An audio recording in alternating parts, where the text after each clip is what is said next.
बताया गया हिंदू निजाम के समय कैसे या फिर उसकी जो हालात है, इस फिल्म को लेकर क्या विवाद है और ओवैसी का क्या कमेंट है? अब आजकल जो फिल्में बन रही हैं वो फिक्शन पर बन रही हैं, फैक्ट के ऊपर नहीं है। तो अब ये और पिक्चरें बन रही हैं हिंदू मुस्लिम नफरत को फैलाने के लिए। तो जनता जानती है लोगों को, इन ताकतों को। चुनाव से पहले जो सरकार अपनी कामयाबियों को नहीं दिखा सकती तो वो नफरत को फैलाना चाहती है। तो वो ये हो रहा है और क्या हो रहा है, कुछ भी नहीं है। ये इन्फ्लुएंस्ड है, बजटेड है, आपको ऐसा लगता है स्पॉन्सर्ड है? हाँ हाँ, ऐसा ही कुछ है इसमें, सच्चाई कोई नहीं है, बस ऐसा ही चलता है। चुनाव आ रहे हैं ना तेलंगाना के, तो चल रहा है खेल। दिखाने के लिए कुछ नहीं है ना इन लोगों के पास। इन लोगों को कौन सा? ये सब ताकतें जो भी हैं जो नफरत फैलाना चाहती हैं, जो भी है, हो सकता है कि कोई इसका प्रमोशन में आ जाए पॉलिटिकल लीडर।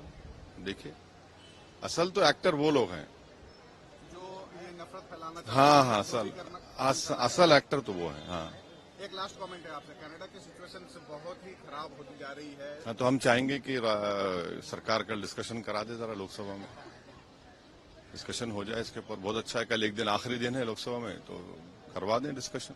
पीएम आकर सफाई दें या बात करें? नहीं, सरकार डिस्कशन करवा दे कनाडा के ऊपर, अच्छा रहेगा। हम तो डिमांड करते हैं।